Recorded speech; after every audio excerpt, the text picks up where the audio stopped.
so wonderful to be with all of you here in their different roles. And I guess I wanted to ask you straight out, when we talk about free speech, it's synonymous with democracy.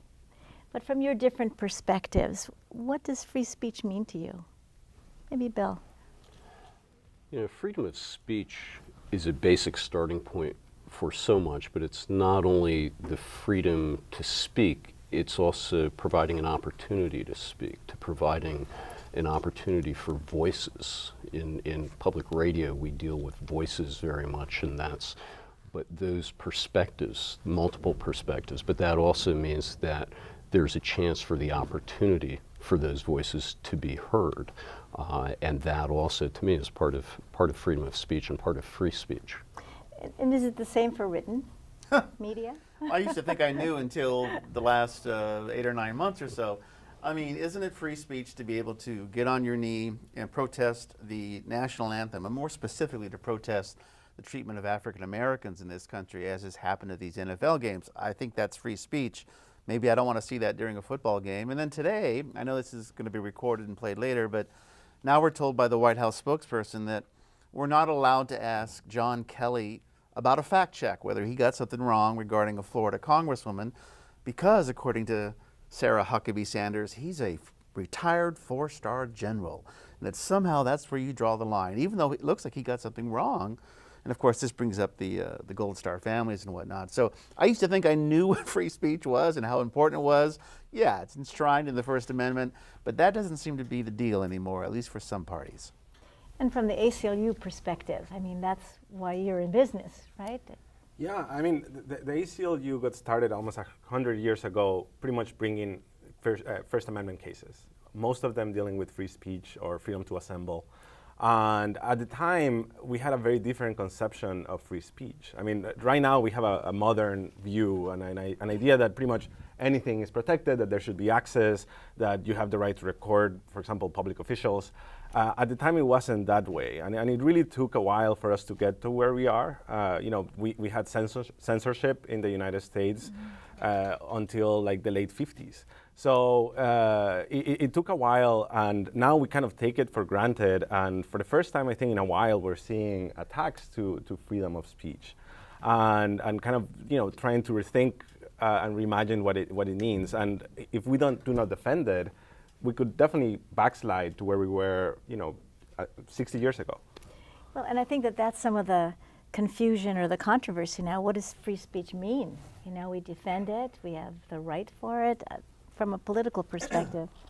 Well, if we go back to the beginning, Congress shall make no law respecting establishment of religion or prohibiting the free exercise thereof or abridging the freedom of speech or of the press or the right of the people peaceably to assemble and petition the government for a redress of grievance. I mean, these are words today, I think, to a lot of us, but they do have meaning. And having been in elected office, I think, for a number of years now, I can say confidently, with absolute certainty, I could not do my job and fulfill that obligation well if people didn't have the freedom to reach out and criticize what I was doing or anyone else is doing. We're glad that we have Bill and Chad here to hold us accountable when we do things wrong, but I mean that truly, because what the public wants and what the public does is something entirely different here in the United States than we see in many other countries where people don't have that opportunity to speak out. And the governance and the decisions being made on behalf of the public or against their interests are a direct result of that. Well, and this is a conversation among us together here. If you were to take off your titles and your professional roles and really got down to the question of free speech, First Amendments, fake news. I mean, the public is hearing these words, but what do they really mean? And if there is a threat to government, to democracy, if we will, what threat is there? I think Chris brings up a good point in terms of internationally. Part of what is covered under the First Amendment to the U.S. Constitution is the right to peaceably assemble. In Thailand, it's illegal for a group of 5 or more to get together and talk about politics. It's illegal. You can be arrested. 1, 2. Yes, exactly. It's also illegal to criticize the monarchy. Yes, absolutely. And there are levels of, in different areas, just taking the Asia Pacific as one region, there are different areas of tolerance, things that are sort of put up with. But one of the chilling aspects, I think, when freedom of speech comes under pressure, it's not just that from outside. It's not just the dramatic, taking axes to printing presses and things like that. It's a self-censorship that creeps in. That's one of the most insidious forms, to me, of a restriction on freedom of speech, because it's a pulling back almost voluntarily that winds up creating deeper damages that, and in terms of the United States, this is something I think there needs to be an awareness of if there's a hesitation for the vigorous exercise of the First Amendment. I worry about, I'll bring up the current occupant again. This is the guy that when he campaigned said he'd like to check and see if we could take care of those libel laws that protect the media. I don't think he can actually touch libel laws, but I don't think he really understands fully what the First Amendment means. I hope he understands what the 25th Amendment means. Maybe he'll do some homework on that one. But this is a guy that has praised President Putin of Russia, who clearly has cracked down and has tied to actually executing journalists for doing their job. Erdogan in Turkey, since the coup there a year or two ago, you've just seen a serious crackdown on the media, and yet our president actually praises these guys for the work they do, and I think he looked to them as potential models for the United States. And we're particularly maligned by his comments because he's a leader, and he represents so much of what we believe our governmental structure is. But there are other people who also are saying something similar. He happens to be the forefront, in South America as well. We were talking earlier. Yeah, so I'm originally from Venezuela, and so we are no strangers to crackdowns against freedom of expression. Yeah, Maduro, and before him Chavez. It was slow. It kind of crept in. Licenses were pulled. Media started to get consolidated among just a few hands, most of them pro-government. And now, these days in Venezuela, it's very hard to get information. People essentially have to go to social media. They have to use Facebook, they have to use Twitter, because otherwise, if you go to the print media, if you go to the radio, things are, there's a lot of self-censorship, there's a lot of fear. It started in many ways kind of with what we're seeing here a little bit. A president coming out on TV and saying, I'm going to start pulling licenses, or this is fake news. And slowly you start getting self-censorship, you start getting laws that essentially said, you have a responsibility to tell the truth. And of course, the person that decides what the truth is normally the government itself.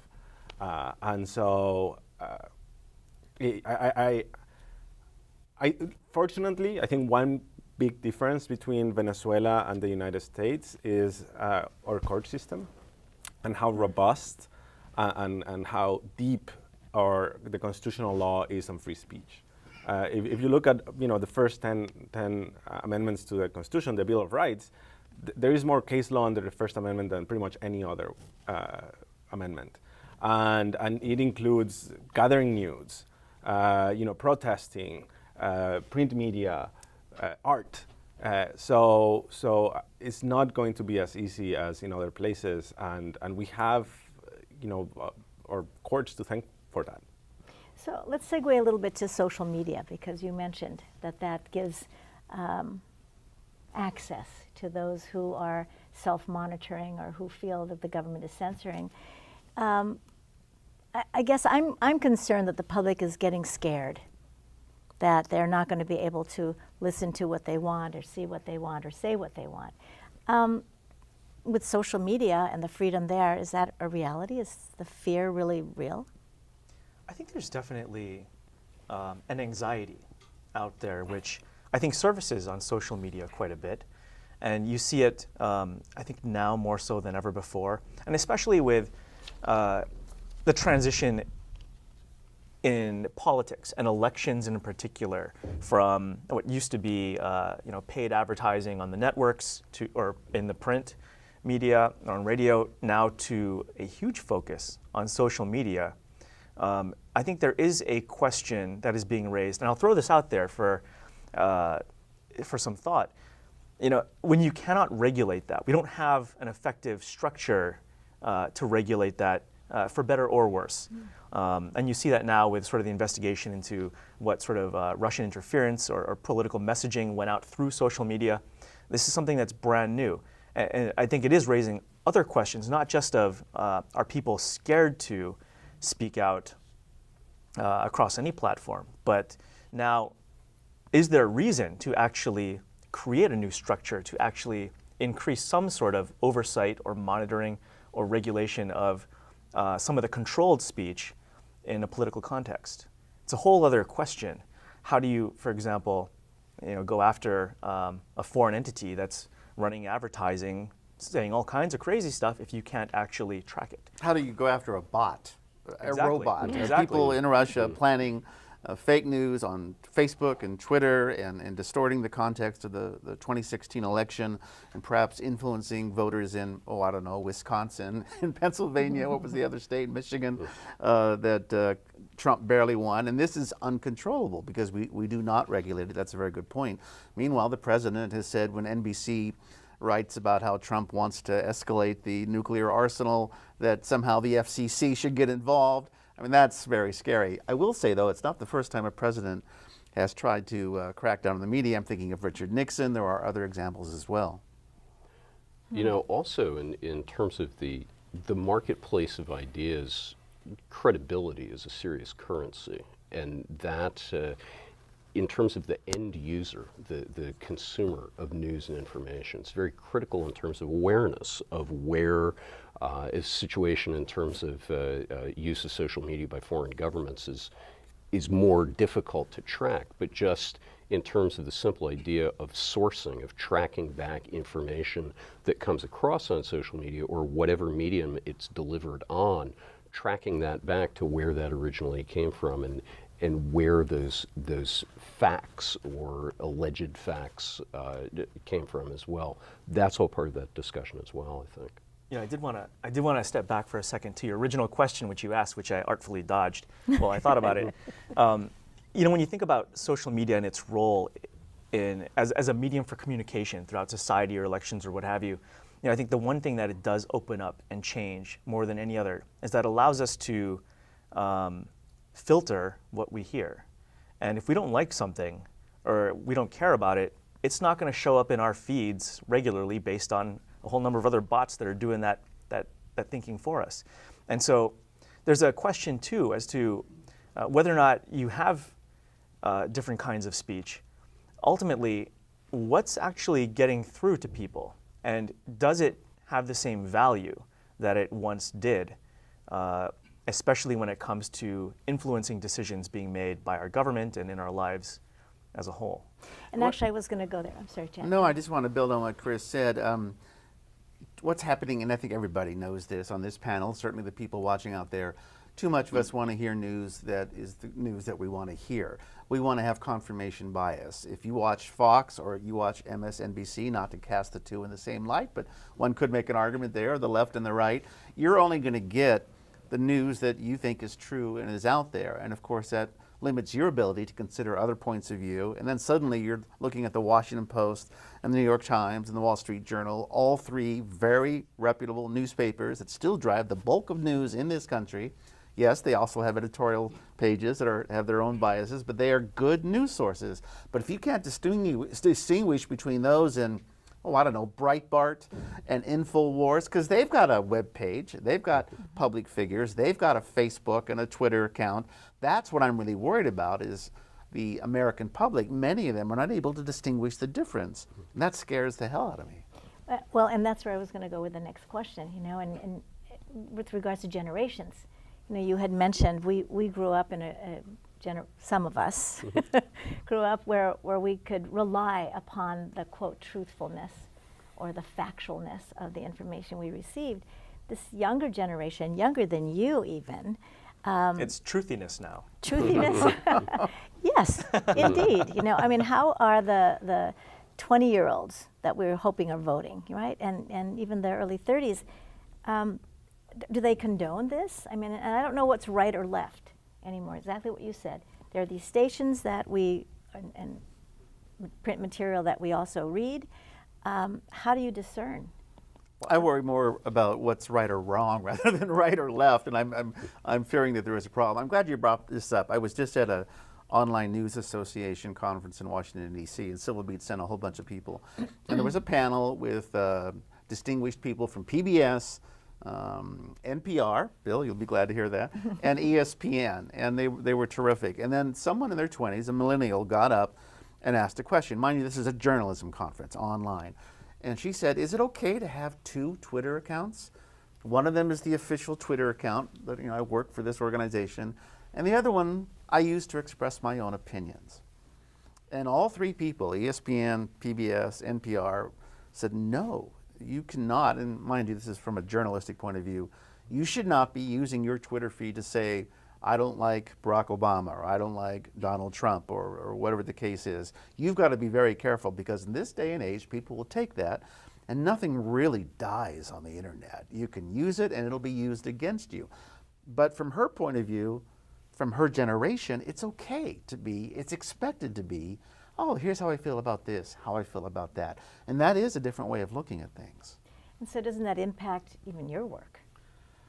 Yeah, it does. And I mean, going a little bit back to what Chad was talking about, from my perspective, and as a consumer of media myself, I do see that there is, of course, a bias. And in some respects, it's comforting to know that bias up front. Because I think the idea is that before, when you had perhaps just a few channels on TV and a few newspapers, there was a bias. It was just unacknowledged, and there were editorial lines. Not as obvious. Not as obvious. And so, I don't think the left-right issue is as concerning as perhaps what is fake or not fake, and kind of like the factual veracity of things. And that is concerning. And in terms of how it affects the ACLU, well, we defend the right of everyone to say pretty much anything. It doesn't have to be true. Including Nazis, if they want to march in Skokie, was it Skokie, Skokie, Illinois? Yeah. Or the tiki torches. Tiki torches, yeah. Or what happened in Charlottesville. So, the ACLU's view on freedom of speech is quite extreme in the sense that we believe that you have the right to say pretty much anything, so long as you're not being violent or trying to cause trouble. But for the most part, within the bounds of political speech, you can say anything you want. And so, in some respects, people would say that this is an issue created by that. The fact that now you have fake news and that you have kind of this unregulated marketplace of ideas. But I would challenge that a little bit, because I think we have always had that to some extent. Not perhaps in the sense now that with internet and Facebook and Twitter, it's 24/7 all the time. But there were always rumors, there were always robocalls, there were local newspapers running bad stories. Like, these are not new things. I think the extent of it is new, but confirmation bias is not something that was created by the internet era. We're a lot more aware about it now than before. And so to me, the idea is that you need to be a better consumer of news. So someone that is able to discern and to fact check and to follow sources. And I think then, I hope, the millennials, for example, they do tend to go back to ideally the original source. I, for example, on Twitter, I would never believe just a statement. I always have to go to the link, to the link, to the link, eventually, hopefully getting to a place like the New York Times or a place that I feel like I can trust. It doesn't help that the media has screwed up big time. Yeah. A couple major stories. Just last year alone, they didn't quite recognize how strong Trump was, how vulnerable Hillary Clinton was. Yes, I recognize that she won the popular vote and it was Electoral College, but there was a story there that they probably didn't quite sense fully.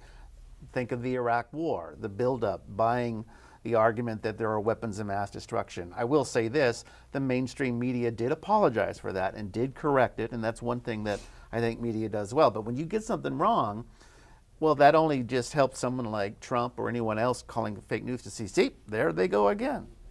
I think there's another piece of that as well, which is on the side of the media. The danger of arrogance of that, not only in and of itself, but what that leads to in terms of the reaction.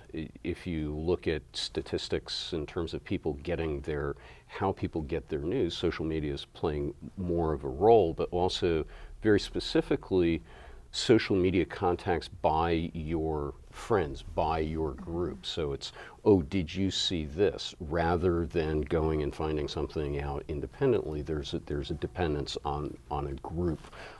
And that, again, sort of can lead to its own closed circle effect. But the idea of arrogance on the part of media, and even coming down to something like the election, the run-up to the Trump election, in the middle of the country. You know, Bob Schieffer, great old line CBS News guy, is out with a new book, and he talks about how, I think it was 5 years ago, 1 in 7 journalists was based in New York, Washington, or Los Angeles. Now it's 1 in 5 nationally. There's sort of the threat, the danger of the echo chamber works on the media side as well. So is it really about free speech, or is it that it's so egregious what we hear, whether it's, and if those of you who are in the know of news know what's truth and what's not truth, you know, the comedy shows, I think, give us lots of information in a way that's much more receivable. So, you know, there's so much of an emotional aspect to the news now. And isn't that confuse us? Is it really a conversation of free speech? News and opinion both are protected under free speech, but they are not the same thing. And I think the danger of the blend that has come into focus with that, it's harder to separate out. Again, for some folks, this is back to the point of, for the end user, for the news consumer, the importance of being able to have a bit of discrimination in taste on that, or in tracing back where things come from and what they are. The days of the sort of the tablets of wisdom coming down from major media are long gone. But you know, remember when Walter Cronkite, CBS News, I mean, he's pretty much was the father figure that everybody looked up to. And when he went to Vietnam, and I think it's probably still in the 60s, I think Johnson might have still been president. Yes, it was after the Tet Offensive. And famous, the Tet Offensive, right? And this is the same year that Johnson will decide not to run and Nixon will get in. But he as much said, this is not going well. I'm paraphrasing drastically, but that's actually a no-no for him to do that. Now they do it all the time. Now Anderson Cooper will say many outrageous things, including things highly critical of the president. And I do worry about that. But you're right. If you're handing those tablets from on high, that arrogance, and there is a reaction to the arrogance on a large part of the populace. And I don't blame them for feeling that way, because we do tend to feel, and I'm again speaking for the media, like, yep, we know what we're talking about, trust us. And how terrible this guy is. So anyway. But I'd like to know what the on high is anymore. You know, because if everything is possible, and it is happening, your question, how do we help our public discern what is truth and what is not truth? We know it's not, those are not the thinking skills that happen in schools. So that's one angle. But how professionally can we enable the public to be more discerning, you know, and question themselves as well, because it's so emotional. I fear that even if you had, let's say you had a board of comprised of all the major reputable news organizations throughout the country that focused on evaluating each other and judging who stuck to a real journalistic standard of providing fair, impartial, et cetera, real news that is vetted. Even if you could do that meaningfully and have the public buy in, I worry that over time, simply coupling the reduced attention span with the ease of access of all kinds of crazy information out there, and all the other issues that are popping up that are causing us to see a fragmentation of what is real and what is not in our consumption of media, I fear that it's inevitable that you get to a place where even that kind of vetting and recognition may become meaningless for the average person growing up consuming these things. I'm a little bit less cynical. I'm glad. Thank you. Thank you. I actually think that, for example, long form and the idea of going in depth and giving a topic kind of the weight and the time it deserves is a little bit of a lost form. It still happens, but I think less and less. And because of the news cycle that is very short, because we are focusing on the latest outrage of the day as opposed to the substance of what's going on, I think that fuels bad media consumption, that fuels kind of like the fake news cycle. So for me, the antidote to that is going back to the roots of investigating something in depth, following through, providing like good facts. And I think there is a market for that. It might not be it's not the immediate gratification, the click and my bias has been confirmed type of thing, but I still think it has a powerful effect, and so I do see a way out of it, and as people get used to the idea that you have to distrust media sources, which is not necessarily a bad thing either, hopefully it will lead to better consumption. I'll strike a positive note as well. I mean, since we're going on the optimism route here, Harvey Weinstein, what happened with that case, a Hollywood mogul, untouchable for decades, and people in Hollywood knew all about it. And the New York Times and the New Yorker invested a great deal of energy. So did NBC, but didn't hold on to Ronan Farrow long enough. But they took a couple of reporters and just put them on that assignment, trying to break a story that nobody had been able to break before, including David Carr at the New York Times. And they broke it. And it's been remarkable. And this comes in the same era when you've had the Bill O'Reillys and the Roger Ailes and the Bill Cosbys and the Anthony Weiners. It didn't seem to stop a certain Access Hollywood candidate from getting into the White House, but it is encouraging. And you can change the dynamic. It wasn't all that long ago when Anita Hill was just chastised for criticizing Clarence Thomas. And now we seem to be, we were talking earlier in the green room, if you will, the Me Too hashtag. That's a positive development. And social media and hard news, solid journalism has made a difference, is making a difference. Well, Go ahead. I was going to say, right before I, just as an aside, right before I ran for office, one of the things I was working on was creating a nonprofit to fund dedicated investigative journalist positions, but plant them at other news outlets where they can do their own thing. It's kind of like what was that? The Boston Globe Spotlight. Oh, the Spotlight. Yeah, kind of like that. But they're independent, and they're free to do their own thing. I don't know if there's still value in that sort of thing, but I was just talking with someone else about that the other day and trying to get them interested in doing that. I didn't do it because Civil Beat came along and then I ran for office, but maybe it's something we need. Two items. There is a group that's just started called Report for America. Yeah, that's right. It's similar to Teach for America on that very concept in terms of placing reporters and helping to fund deeper journalism. And this is the issue in terms of funding those deeper dives. Not only the investigative pieces that come up, but understand when you fund investigative journalism, you're not only funding that which comes out in the story, the New Yorker, the New York Times, you're also funding the stories that go along but don't really make it to the final, and there's no payoff. But that you need to continue that practice to develop the stories which actually have legs and which actually carry through. That's an expensive discipline in terms of resource, and that is not something that it's a lot easier to monetize clickbait than it is to monetize long form journalism in that sense. So I appreciate your positive energy and your willingness. Oh, we're done with to that now. Let's try that. Well, and what I wanted to suggest to you is, okay, so My concern is that if there isn't discernment, it'll become disinterest.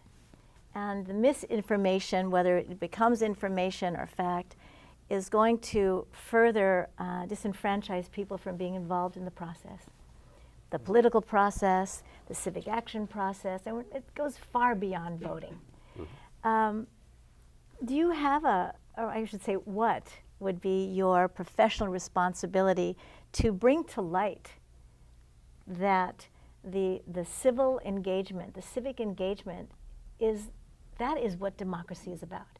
Our representative democracy is founded on civilians actively participating, being gainfully employed, being educated, taking care of their families. But I worry that the disenfranchisement will not only create economic disparity, but also a whole new generation saying, I don't want to pay attention, so I'm not going to vote, I'm not going to contribute to causes, I'm not going to do anything except just be me.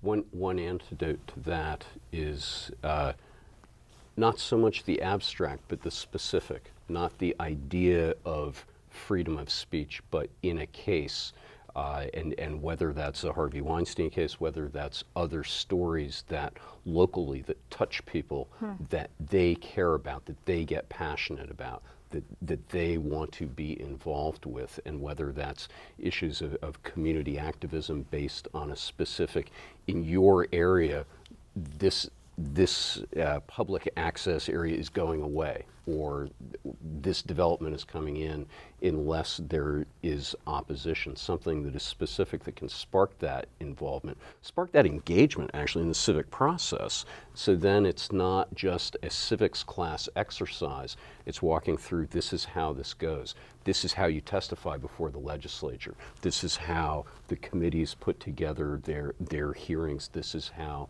the bill is made and becomes law. So you're talking about the how, there's also a why. There is. I mean, well, I was going to say, the thing we could do this year is ban fidget spinners and a couple other things, and we get a lot of interest, I'm sure, from younger folks. But my first election, I had a good friend of mine that was volunteering, coming out to Sign Wave and campaigning and all that. And on election night, we had our party, and thankfully, I'd won. I said, thank you so much for coming out and supporting me this whole time and for voting. And he said, oh, I didn't actually vote. He was a good friend of mine who I grew up with. I've known him since, I was that tall. And it was for the first time that I really thought that, my goodness, there is a disconnect, and it is real. Because he wasn't there because he was civically engaged and he wanted to see some broader outcome. He was there because he was my friend. And I think, especially now with our generation our new generation growing up in this country at this moment, I think the effects we're going to see, I think to some of the points made earlier, aren't going to be immediate. It's going to be like 10 or 15 years from now when you have this gap. And that's scary because we won't really recognize it. We may not recognize it until it's too late and we've already suffered. This is getting cynical again. Well, on the other hand, it could be fine. Sound like a politician, Chris. Well, and I don't want to dismiss the fear or the apathy and kind of cynicism, because I think it is there, and it comes from the idea that it doesn't matter who wins the election, it doesn't matter, politics is kind of like out there and my life is here. So I think politicians in part have a responsibility in terms of making people realize how much politics matters in their day-to-day lives. But ultimately, and I do think there is reason to be cautiously optimistic, is that we're seeing a level of engagement right now that I don't think we have seen in a long time. And community engagement, yes, by the way, on that level, very specific. Just going back, for example, to the ACLU, our membership doubled in Hawaii. It quadrupled nationally. People are, following what's going on with the courts. People want to understand how Congress works. They're going to, town halls more often and kind of understanding the how to put pressure politically on different parties. I think, we're going to see an increase in engagement, not a decrease, in the next few years. Yes, there is, I think, the concern that perhaps people are burning out, or there is this constant cycle of outrage, and how do you keep that up? But ultimately, I think we adapt and we kind of relearn some lessons that perhaps we knew long ago and had forgotten about how to organize, how to build causes from the ground up. Because unfortunately, I think that's something that perhaps in part because of political parties, perhaps because of some developments in the last 50 years, we did forget. And we are kind of rediscovering, and it is different. Of course, we have social media, and I think the interest of the people nowadays are different from perhaps those back then. But I'm not saying we're out of the woods, but what I'm seeing on a day-to-day basis on Facebook, the Me Too, hashtag Me Too phenomenon, I think these things speak to people wanting to be more meaningfully engaged, not disengaged. Being an American means you can be stupid, you can be ignorant, you can be apathetic. I mean, you don't have to do anything you want. But the Bernie Sanders campaign, I think, was quite remarkable in seeing a lot of young people coming out, and it may have hurt Hillary ultimately, but it was impressive. It did show that people cared. President Trump, say what you will for him, but he got a lot of people excited to get into office. But when you start touching on someone's own life, and this is what we're seeing with Obamacare, how many times did Congress try and kill Obamacare? The House, something like 40, 50 times. Yeah. And of course, it just failed twice in the Senate. Now the president's resorting to executive orders. Ironically, it's red states that will suffer the most from the cuts to Obamacare, let alone Medicaid and Medicare and the budget bill and so forth. When it starts to hit you, then you do go to that town hall and you say, don't you touch my Medicaid, don't you touch my health care. And that, I think, is encouraging. When it's affecting your own lives, people speak up. So we can have an intelligent academic conversation about all this, but really what I'm hearing is it's emotional. It's how we feel about what we hear or what we see. And you had said something earlier that this, free speech is okay as long as it doesn't hurt anybody. Who draws the line? I mean, maybe not the line, who is the one, where comes the monitoring that yelling at somebody in their face because of how they look, that's okay? Well, there are laws, of course. I mean, the Supreme Court has ruled on it. The famous example is you can't shout fire in a theater. You can't make a threat against the President of the United States. There are things that you can't do, but you can burn an American flag. I mean, there is a lot of flexibility. If you're a public figure, anything can be said about you. You can lie. So there are courts that regulate this, but there is a lot of leeway in the First Amendment. But I think that question is the key one, like who decides? And that's why, the ACLU has always maintained that, for example, hate speech is still protected under the First Amendment, because the idea that it will be the government, or for example, this administration, the one that ultimately decides what is and isn't hate speech, is scary. You see at other countries, France, even Canada, where there are laws being passed about wearing burqas, about things that ultimately, if you allow the government to make these distinctions based on content or based on viewpoint, the history is that it will be used to oppress minorities. That's ultimately, so by trying to protect minorities by outlying hate speech, really what you do is end up disadvantaging unpopular viewpoints.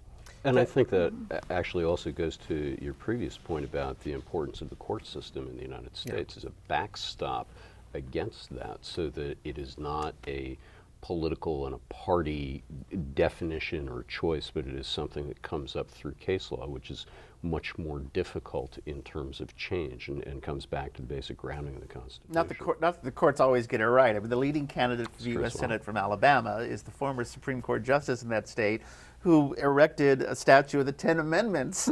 Excuse me, 10 Commandments. Very different. Very different. That was a slip. Sure was, exactly. And he has said some very other very strong things, and he was removed from the bench and went back. So the courts can be imperfect. They can make decisions like Citizens United that are not in our best interest, but hopefully it does correct. We are seeing that with the travel ban. You're seeing the courts, including here in Hawaii, correct the president's overreach on immigration policy. I'm surprised we've gone probably, 40 minutes now before we got into Citizens United. But before I open that box, I did want to kind of stir the pot on something else, which is as much as we've talked about social media and the ability to communicate more broadly in society on this new platform we have in recent years, there are a lot of decisions pending in DC at the moment. One of them is at the FCC, and it surrounds net neutrality and basically the ability for companies to charge for different kinds of access to the internet.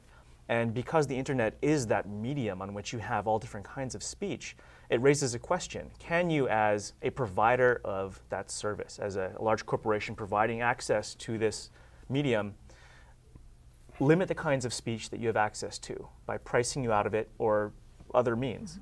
And if, for example, you have a lot of people who are pissed because all of a sudden their bills went up and they want to contact their officials or the FCC or something, can they limit that access by saying, we'll give you access to that part of the internet, but you got to pay another $25 a month for it?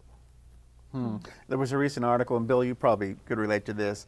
Some people have said that the internet is very much like radio when it first came out. It was a very uncontrollable thing, and of course this did lead to regulation, the FCC and so forth, but you could also have an Orson Welles do the War of the Worlds, right, where people think there's a Martian invasion, and that is a very good question, because fundamentally it is the internet more than any other medium that is spreading not only the truth but also the falsities that are out there.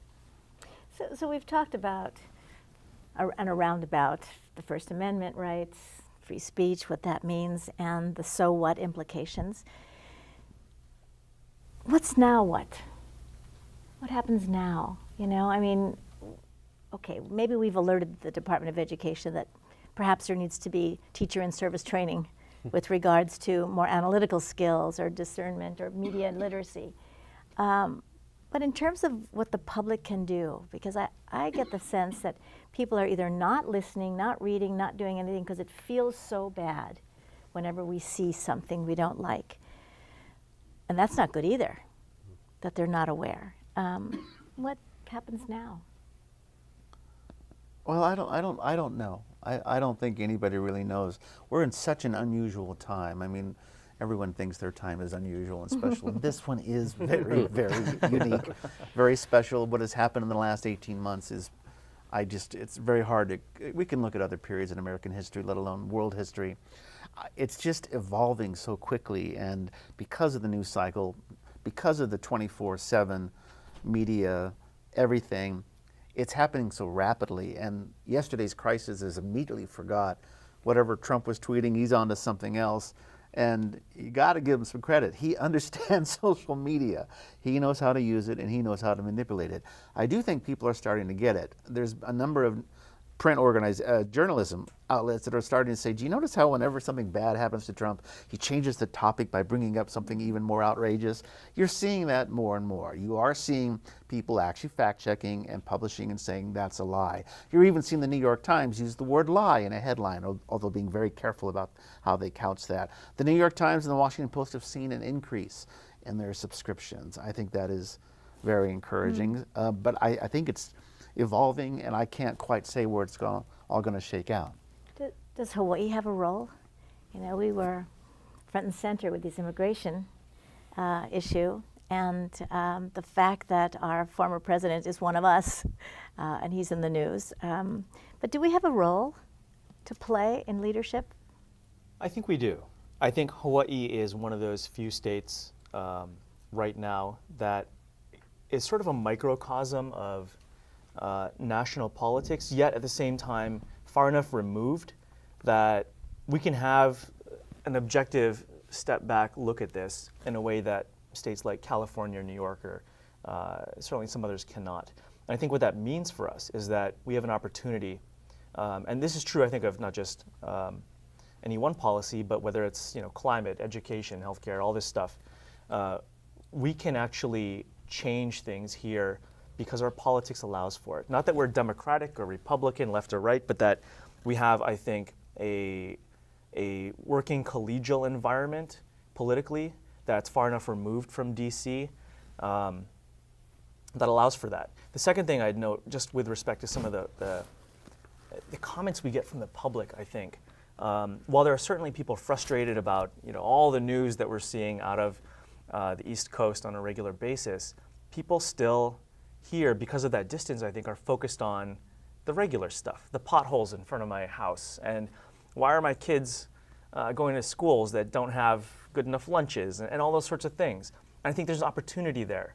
I think that provides the ability to leverage folks to get involved in ways that they are already just totally tuned out in other places. And I think that's something that if we do it right here, and I think Civil Beat's a great example of what's possible. I think that was the pioneering internet news site launched here in Hawaii.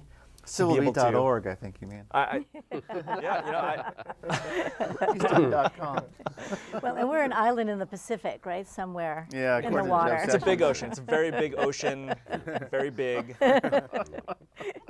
Yeah, and it's community is what you were talking about earlier. Community is very much a part of that. And the challenge of what you were saying is to get that right, because we have that opportunity, but we also, not to sound the downside, but we have an opportunity to screw it up as well. And when that comes to transitions, when you look at transitions from, say, fossil fuel to renewable energy, Hawaii is in many senses a leader and is in many senses in a very sensitive position still, where we have an opportunity to not quite get that right. The other thing that I would say in terms of cycles, history does go in cycles, and it's true, Chad, we have never lived in times like these, and yet, not just something like the Civil War, but the early days of radio, Father Coughlin, hate speech, in a different context, in a different world. Hitler, through a number of things that platforms, even though it's social media, it's whatever the new platform will be tomorrow, a lot of the principles remain the same. And again, in Hawaii, I think particularly, I do come back to that aspect of community, because that is something that comes through very strongly and in a way that Hawaii can be a leader. Let me share something which I don't think has been, I've never talked about it publicly before. I don't know that any of my colleagues have. I just got back from a conference recently amongst other state legislators from around the country. One of the things that we're seeing is a universal sense of anxiety amongst all the states, whether it's, what do you do about funding that's being cut to Medicare or Medicaid, services states depend on, or other things. Everybody's finding themselves in the same boat. And there are certainly some states who are willing, I think like Hawaii, to step up where there's opportunity to engage the public and really move the needle. The conversation that was had was amazing. And it was multiple legislators from around the country, from a number of states, saying, you know what if we got together? What if we defined for ourselves how we're going to move forward?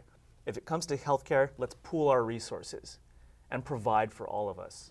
If it comes to free speech, let's make sure that our laws are in alignment so that what passes as a freedom in California is a freedom in Hawaii, is a freedom in wherever else, and make sure that we're in this together. And I think there is a coordination going on that is being led in part by Hawaii and a few other states that never existed before. And that is intriguing, because it opens up a whole box of possibilities to not only respond to some of the things that are happening in DC now, but to re-engage what it means to be a part of this nation. And isn't that what democracy is about? Absolutely. Just one quick follow-up to that, and totally on another tangent. Hawaii, what can it do? Just this week, there's this study from a UH researcher and some others about, they basically interviewed 99 white students who came to UH Manoa, checked them over a year, and the study essentially argues living in a diverse population can make you less racist. Boy, if there's anything we need more in this country, well, we need a lot of things in this country right now, but that's a hopeful note, and the first African-American president, regardless of what some people believe in terms of his origins, from Hawaii. Yes. Your organization is dedicated to breaking down barriers and building cohesiveness. Yes, and it's something we have been doing from the very beginning. It's interesting in that when the ACLU was created in 1920, it kind of started more as less as a legal services organization and more as an advocacy / organizing organization. In fact, the founders were all unionists, and they were deeply involved in like the labor movement. And so the ACLU has gone through phases where it relies on the courts to make progress, and phases that it relies on civic engagement and the legislature and kind of public discourse to do it. And as I said before, I'm optimistic in that we're seeing a lot more engagement these days. We will have a very conservative Supreme Court for the foreseeable future, U.S. Supreme Court. And so that does mean that we need to go to our state legislatures. We need to go to the city and county level and to protect the people that we care about. For example, it could be undocumented immigrants, or it could be Muslims, or it could be, and there are things we can do. I mean, I think it's easy to think that the federal government is this all-powerful entity, with a lot of money and a lot of things. But in fact, a lot of the decisions, a lot of regulations, a lot of law is made at the local level. And I'm hoping people are rediscovering that. I don't know if Chris has seen an increase in interest about how things work here. I think I am beginning to see that. And in Hawaii, I think what is unique is that you can actually go and meet with your legislator. That's not universal in the United States. We don't have a metal detector at the Capitol, right? Yeah, and you can go and knock on the door and Bring Manapua. So Yes, bring food. Yeah, Very right. important. Please, no more.